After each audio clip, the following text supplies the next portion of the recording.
धरणी तहरीक के सरवण कादिर चांडियो ते केएन शाह में हमले करण खिलाफ धरती धरणी तहरीक ताल के काजी अहमद पारा इम्तियाज अली महर, जहीर भंड, माशूक महर, पीटीआई अगवान नूरुद्दीन मान्योठो जी अगवानी में एहतजाजी मुजाहरो करे सख्त नारेबाजी कई वई। उन मौके ते अगवानन धरती धरणी तहरीक के सरवण कादिर चांडियो ते केएन शाह में थियल हमले जी सख्त लफ्ज़न में मज़म्मत कंदे चयो त केएन शाह में थियल कामयाब जलसे का पोइ पीपल्स पार्टी के एमपीए अज़ीज़ जी बच ते हमलो करायो वियो आहे, जेको मज़म्मत जोगो अमल आहे।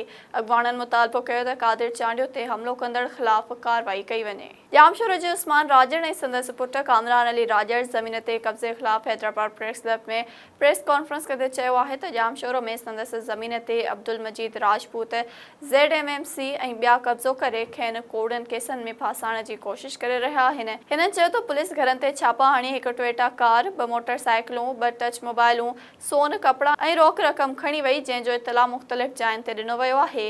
पर पुलिस बासर माण्हुनि जे चवण ते रोज़ असांजे घरनि ते छापा हणी रही आहे।